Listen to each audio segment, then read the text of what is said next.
I should have known it would be you.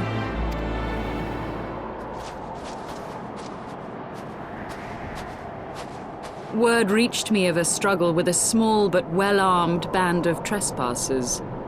Forgive my comrades their hostility.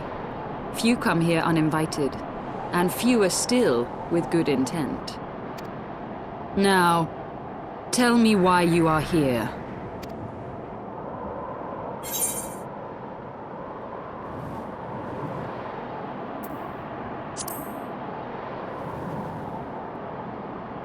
So, you seek to stem the Dravanian tide with talk? A romantic notion.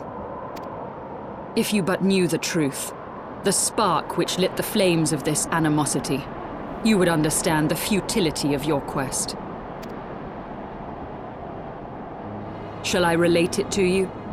The sordid history my gift has shown me, that which the Holy See has taken such pains to suppress.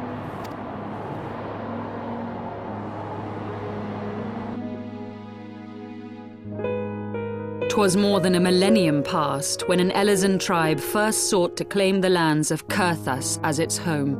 Unfortunately for them, Kurthas was already home to dragonkind, and they were not inclined to make way for the invaders.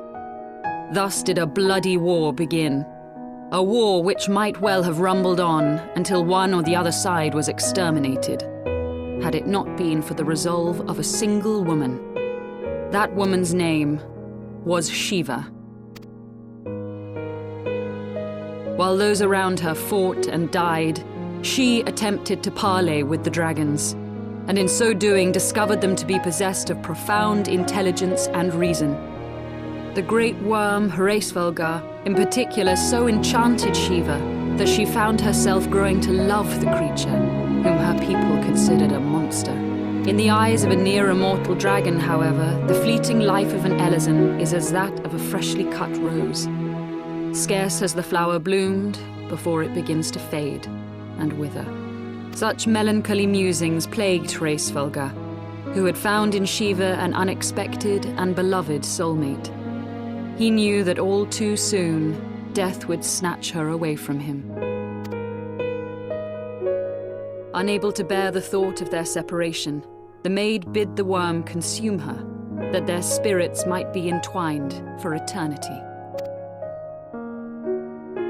Though loath to perform the deed, Heavensward ultimately gave in to her plea, and soon thereafter the tale of their ill-fated love spread throughout the two warring factions.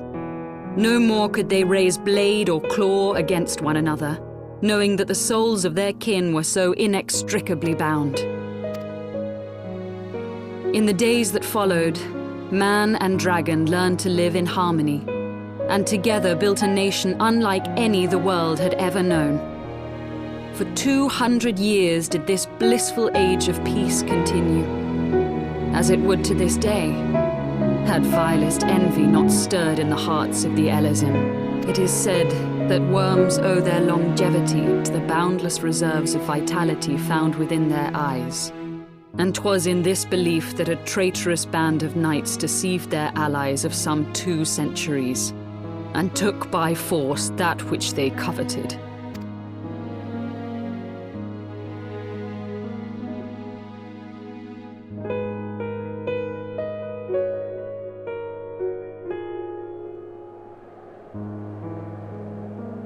Nidhogg, he who now stands poised to unleash his wormlings upon Ishgard, was the great dragon who lost an eye to Elezen treachery.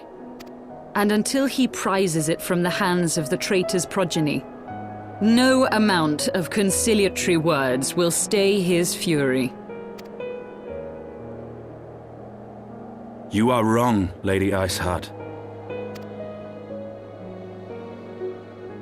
Lest you misunderstand, I do not doubt your vision of the past. 'Tis true that Nidhogg greatly desired to reclaim the Eye. Indeed, it was for that very reason that I kept it with me as I roamed the land, attempting to draw him away from the city.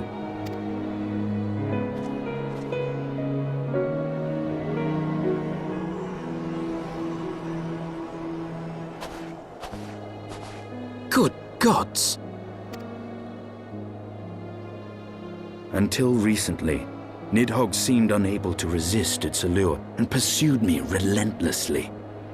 Needless to say, that is no longer the case. Now, it would seem, he has fixed his attention on Ishgard itself, though he knows full well the eye does not reside there.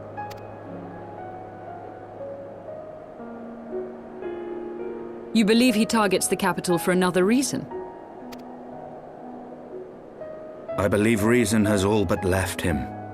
Through the eye, I feel much of what Nidhogg feels, and the dragon's thirst for vengeance will not be quenched by aught less than a sea of blood.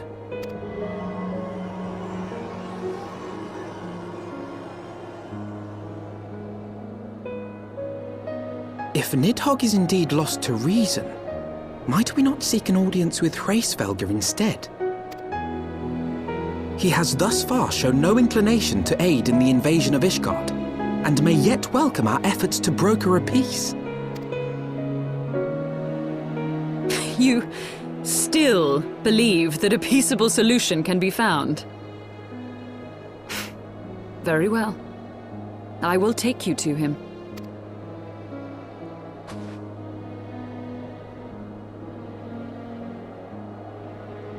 Our road will lead us to Dravania, the homeland of dragonkind. There we shall ascend unto the clouds, where Hraesvelgr resides.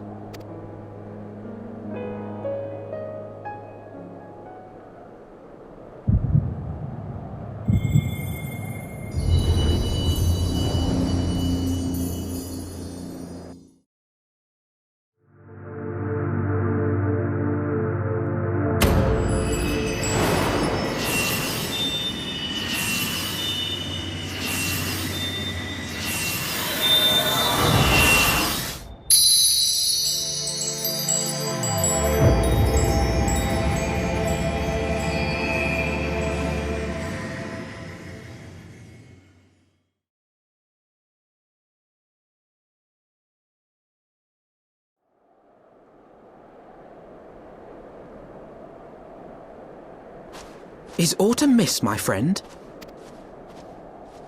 I sense the many battles are beginning to take their toll. Rest a while, and should you lose sight of us, Dravania lies beyond the mountains to the west.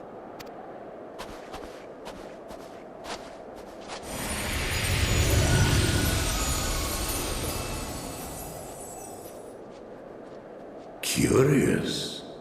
The vestiges of thy mistress's blessing are not as faint as once they were. Thy will to succeed grants thee unusual fortitude. But will it be enough?